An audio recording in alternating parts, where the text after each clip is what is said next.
आप लोग नहा के भोजन बनाती हो मैया के, बना के नहाती हो? क्या सिस्टम? पहले स्नान किया करो और स्नान करने के बाद ही रसोई में प्रवेश किया करो। रसोई भी मंदिर है। बताओ रसोई किस किस चीज का मंदिर है, काहे का मंदिर है? बोलो किसका?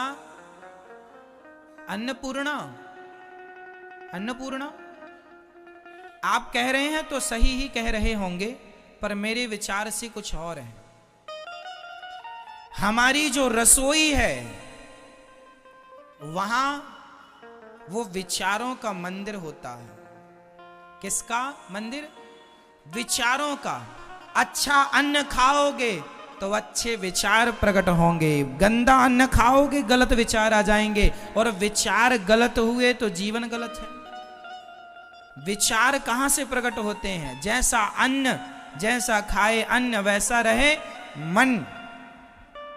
इसलिए आहार शुद्धि, आहार शुद्ध तो सब शुद्ध। आहार बिगड़ा बुद्धि बिगड़ी। इसलिए मेरी मां पहले स्नान किया करो, सवेरे उठकर नहा धोकर बड़े प्रेम से साफ स्वच्छ कपड़े, स्वच्छ मीन्स धुले हुए कपड़े, वही नहीं कि कल वही पहन के सोए थे, उठे तो फिर वही पहन लिया ना। साफ कपड़े धुले हुए पहनकर फिर रसोई में प्रवेश करना है, इस भाव से कि ये रसोई मंदिर है। यहां से ही मेरे पति के, मेरे बच्चों के, मेरा यहीं से विचारों का निर्माण यहीं से होगा। आप कुछ ना खाइए, 4 दिन तक भूखे रहिए, उस भूखी हाल में आपके अंदर कोई विचार नहीं होगा। विचार शून्य हो जाता है। क्यों जी? क्या सोचता है आदमी? उस समय केवल खाना मिल जाए, भोजन मिल जाए। तो भोजन ही विचारों को जन्म देने वाला है। इसलिए बड़े बुजुर्गों ने कहा है कि जैसा खाए अन्न वैसा रहे मन। जैसी राखे शुद्धि वैसी बने बुद्धि।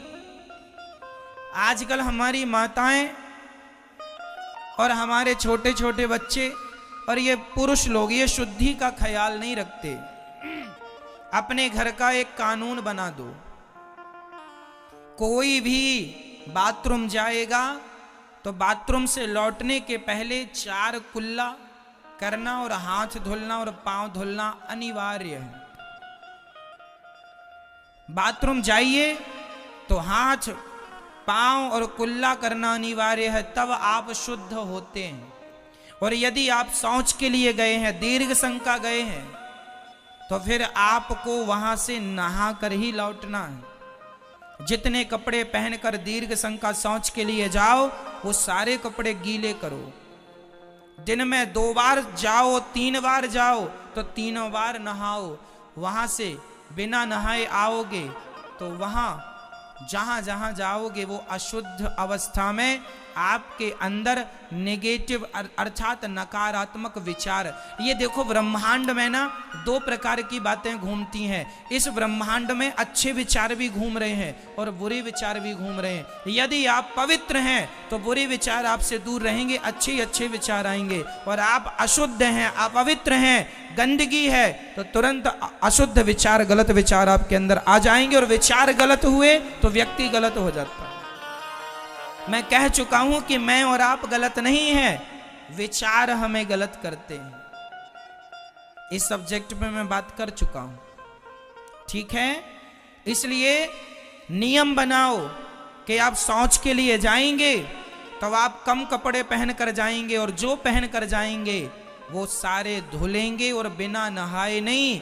यदि आपने एक बार पूरा स्नान कर लिया है और दोबारा इमरजेंसी जानी पड़ी तो आप कमर से अपनी नाभि को गीला करता हुआ पानी आपके कमर को गीला करे, चरणों को गीला करे। अर्ध स्नान कहते हैं इसे।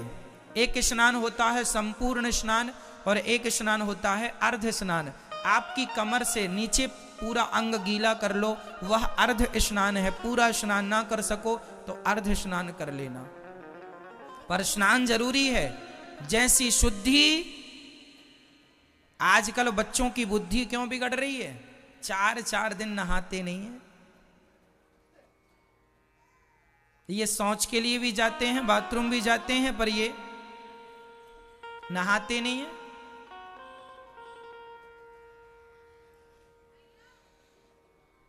अब ऐसे लोगों की बुद्धि तो भ्रष्ट होगी ही, जो 4 दिन से नहीं नहाया, जो शौच के लिए गया बिना नहाए घूम रहा है। इनसे आप अच्छे विचारों की उम्मीद कभी ना करना, इनके अंदर अच्छे विचार जन्म ले ही नहीं सकते। अरे भाई, कुत्ता भी जहां बैठता है पूंछ से साफ करता है। अच्छे विचार सबके नहीं होते मेरी माँ। जिनका चित्त शुद्ध है, मन शुद्ध है, हृदय शुद्ध, वहीं अच्छे विचार होंगे। अच्छे विचार भी अच्छी जगह जाते हैं, अच्छे विचार बुरी जगह नहीं जा सकते। और विचारों से ये संसार चल रहा है। व्यक्ति महान नहीं होता, व्यक्ति के विचार उसे महान बनाते हैं। स्वामी विवेकानंद जी के भी 2 हाथ 2 पांव मेरी और आपकी तरह थे, पर वो श्रेष्ठ कैसे हो गए? श्रेष्ठ विचारों से श्रेष्ठ हो गए। क्यों? विचार अच्छे होंगे, आप श्रेष्ठ होंगे। इसलिए विचार जरूरी। और जैसा विचार होता है, जैसे संस्कार, वैसा व्यवहार होता है। विचार जिनके अच्छे हैं उनके व्यवहार भी अच्छे होंगे, और विचार जिनके बुरे हैं उनका व्यवहार भी बुरा होगा। तो विचार से ही व्यवहार बनता है। हाँ या ना? ये बातें बड़ी डीपली हैं मेरी माँ, समझ लेना, काम आएंगी भविष्य में। ये सूत्र हैं जीवन जीने के। अमल कर लोगे तो सुखमय कटेगी, नहीं तो रोती रहना। बच्चों को भी सिखाओ, छोटे छोटे बच्चों को। ये बातें जो मैं आपको सिखा रहा हूं, मुझे किसी ने सिखाया नहीं। मैंने जब से होश संभाला है तब से आज तक हम यदि शौच के लिए जाते हैं, जितनी बार जाएंगे नहा के आते हैं। बाथरूम जाएंगे तो कुल्ला और हाथ मुंह जरूरी है, पांव। ठीक है, ये शुद्धि हमारे यहां तो और भी इसके अंदर विधान है, पर मैं यहां व्यास गद्दी से आपको बता नहीं सकता। मर्यादाएं तो इससे भी ज्यादा हैं। हमारे यहां तो यह भी लिखा है कि खड़े होकर के लघु शंका नहीं करनी चाहिए, बैठ करके लघु शंका करो। क्यों महाराज जी? खड़े होके लघु शंका करते हैं तो आपकी बाथरूम जो है, यूरिन जो है, वो आपके कपड़ों में एक बूंद गिर गई तो आपके संपूर्ण कपड़े अशुद्ध हो जाते हैं। फिर वो शुद्धि कहां रही? हमारे यहां तो जैसे हाथ मुख को धुलने की विधा है, उसी प्रकार लघु शंका करने के बाद उस अंग को भी धुलने की विधा है। ये डीपली ज्ञान है शास्त्रों का, कर्मकांड का। लाज शर्म के मारे लोग इस ज्ञान को नहीं कहते कि क्या, पर हम तो भाई जो उचित है वो आपको कह रहे हैं। हम लोग इन बातों का ध्यान रखते हैं। हम लोग लघु शंका भी वहीं जाते हैं जहां पानी की व्यवस्था हो। बिना पानी के लघु शंका नहीं। हमें तो पानी कुल्ला भी चाहिए हाथ मुंह भी धुलने के लिए। ठीक है, तो आप ये नियम पालन कर लेंगे तो विचार शुद्ध होंगे, आपसे अच्छी उम्मीदें की जा सकती हैं। ठीक है, इन चीजों का बच्चों को भी सिखाइए, ये चीजें सबको बताइए। ये चीजें इंसानों टाइप के रहो, जानवरों टाइप के नहीं कि हम नहाए ही नहीं, बाथरूम गए कुल्ला पानी नहीं किया, हाथ मुंह धोए। तो जानवर सुअर लोग भी ऐसा करते हैं, उन लोग भी बाथरूम वगैरह करते हैं, कहां कुल्ला उल्ला करते हैं? क्यों? बकरा बकरी सुअर बंदर कहां कुल्ला करता है? वो तो खाता जाता है और वहीं मूत्र करता जाता, मलमूत्र त्यागता, खाता जा रहा मलमूत्र करता। और तुम भी यही कि वही अभी सोच करके आए और खाने बैठ गए। ये तो जानवरों की विधा है। ऐसे आचरण तो जानवरों के हैं कि सोच के लिए चले गए फिर खाने बैठ गए, खाते खाते सोच के लिए चले गए फिर खाने। ये आदमी हो कि जानवर हो? ईश्वर ने 84 लाख योनियों में तुम्हें श्रेष्ठ बनाया है। क्यों श्रेष्ठ हो? क्योंकि तुम में बहुत विवेक है, बहुत ज्ञान है, और फिर भी आचरण तुम्हारे जानवरों जैसे हैं। तो इसमें ईश्वर क्या करेंगे बताइए?